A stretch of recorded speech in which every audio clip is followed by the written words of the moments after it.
These are the best things that you should upgrade before Hammer Jam starts. I'll list everything based on priority, starting with offense and then into defense and more. I will go into detail for everything, that way I can make sure I answer most of your questions in advance. But if you guys have any questions, don't hesitate to ask me in the comments, as I do read them and I can reply directly so you can get the most help for your progress. This is one of the most comprehensive guides I've ever made, so if any of this helps you, consider subscribing and liking this video so you can see more from me. Now, this guide can be used to focus on the most important things in the game first, regardless of what town hall you are, and can also be followed if you want a strategic rush. Although I recommend strategic rushing, this is not exactly a strategic rushing video. Now, first off, I want to list all of the offensive things in this priority. The hero hall is the first thing that you should upgrade when you get to a new town hall, because that allows you to unlock a new hero when you get to that respective town hall. So for example, you get the archer queen at town hall 8, the minion prince at town hall 9, the grand warden at town hall 11, and the royal champion at town hall 13. And the faster you can get the extra hero, the faster you can get a stronger offense, which will allow you to do better attacks and loot better, which I'll explain why later on. Spell factories are the second most important thing, because you want to make sure you unlock all of the spell capacity available to you at your respective town hall, because upgrading the spell factory allows you to get a max capacity of 11 spells, and also allow you to get the jump spell, which is also going to be important for looting later on. The same thing can be said with the dark spell factory, but I recommend the spell factory first. The blacksmith is very important because it allows you to unlock the next available pieces of equipment and also increases your ore capacity to the maximum level at that town hall. You want to make sure you upgrade your lab, because your lab is going to allow you to stay busy and continue upgrading the main army you are using, as well as any farming armies you are going to be using. Of course, you want to continue maxing your most important troops, spells, and siege machines, or whatever you use. The pet house is very important to upgrade to the max level as soon as you can, because it'll allow you to unlock better pets that you can use at the higher town halls later on. You want to upgrade the clan castle so you can get the extra clan castle troops, spells, and siege machine capacity. And I left the barracks towards the end because the barracks should be upgraded if you want to use the troop that is available at that next town hall. So for example, let's say you just got to town hall 11 and you want to use the electric dragon, you would want to upgrade the barracks to get access to the electric dragon. But if you're not planning on using the new troop yet, you could skip it for now. The same thing can be said about the workshop, because the workshop allows you to train higher level siege machines, but the reason why I mentioned you should upgrade the clan castle first is because it will allow you to get pretty much any troop in the game and any siege machine donated to you, regardless if you have them unlocked or not. Your army camps should be focused on next, because those are going to allow you to have max capacity at your respective town hall level, which means a stronger offense for attacks. In my opinion, the only helper worth upgrading, especially if you're trying to upgrade fast, is the builder's apprentice.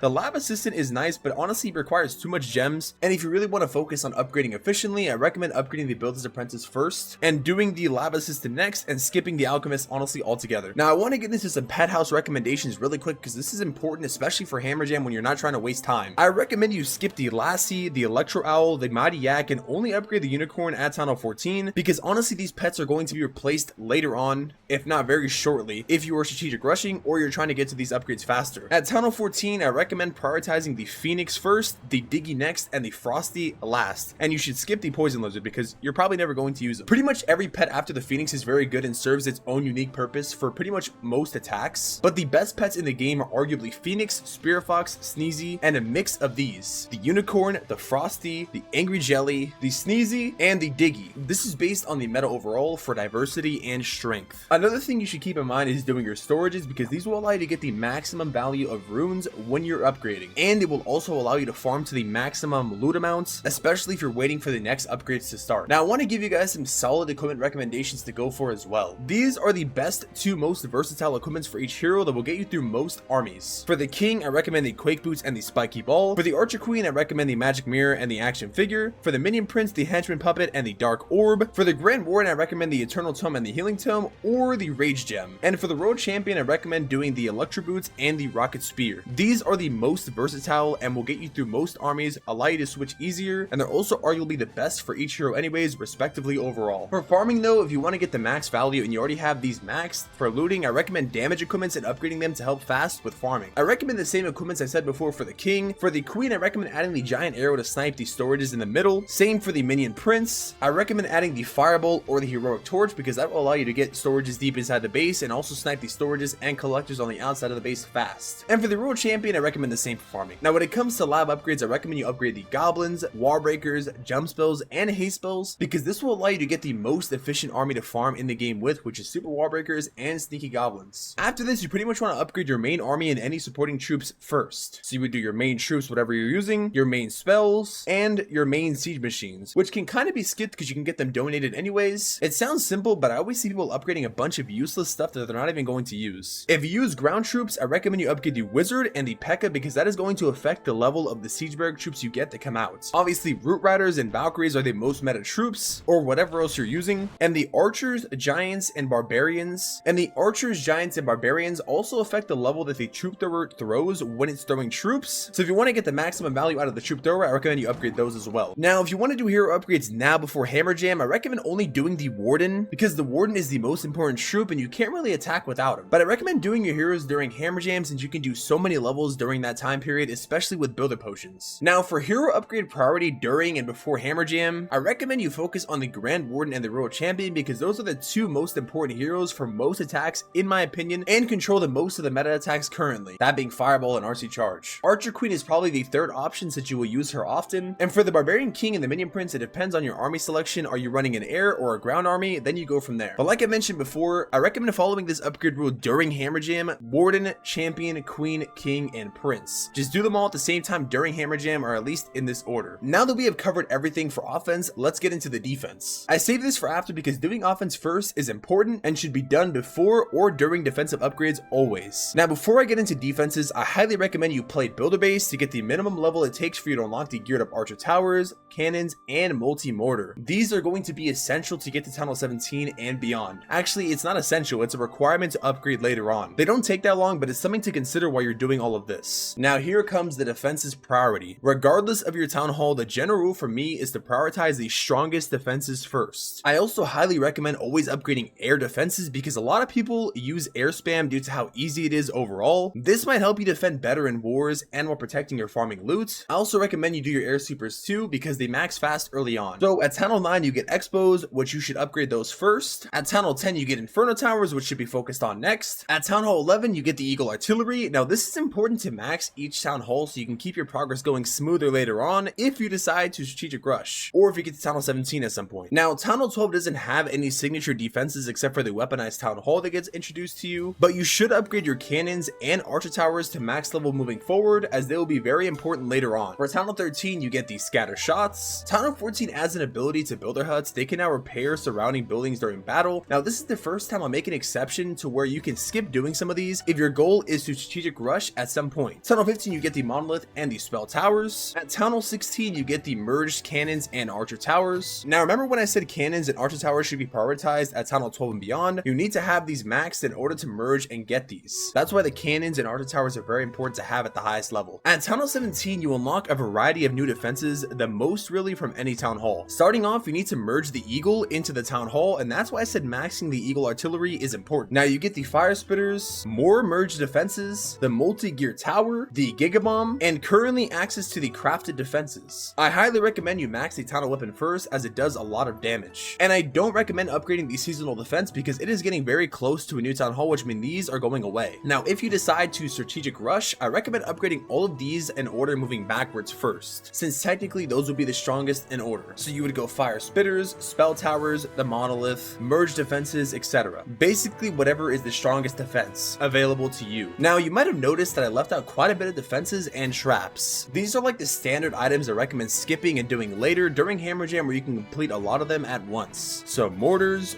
wizard towers, Teslas, and pretty much all of the traps like the little bombs, big bombs, seeking air mines, red air mines, skeleton traps, spring traps. I recommend maxing the actual gigabomb first before all of these because it is very strong. And also the tornado trap is also very good too. Now the elixir collectors and the gold mines are very solid, but if you're playing actively you shouldn't upgrade them in my opinion, at least not right away because their loot is not worth it versus you playing a lot or actively. This is the most comprehensive guide I've ever made and I want to make a more town hall specific guide in the future, maybe soon. But this really covers everything in the game I think. This was also kind of a strategic rushing guide as well, so if you pretty much follow all of these steps I gave you in order, that will help you get to the highest town hall the fastest. Let me know if I missed anything in the comments down below, and if you found this video helpful, subscribe and leave a like so I know to make more content like this in the future. Oh yeah, and if you made it this far, you guys might be wondering why I'm wearing this barbarian cosplay. It's because I'm going to New York this Saturday as part of the barbarian lookalike contest, which I talked about in my last video if you guys want to go check that out there. That's pretty much all I have for you guys today, and I'll see you guys in the next video or stream. Until then, I'm out. Peace.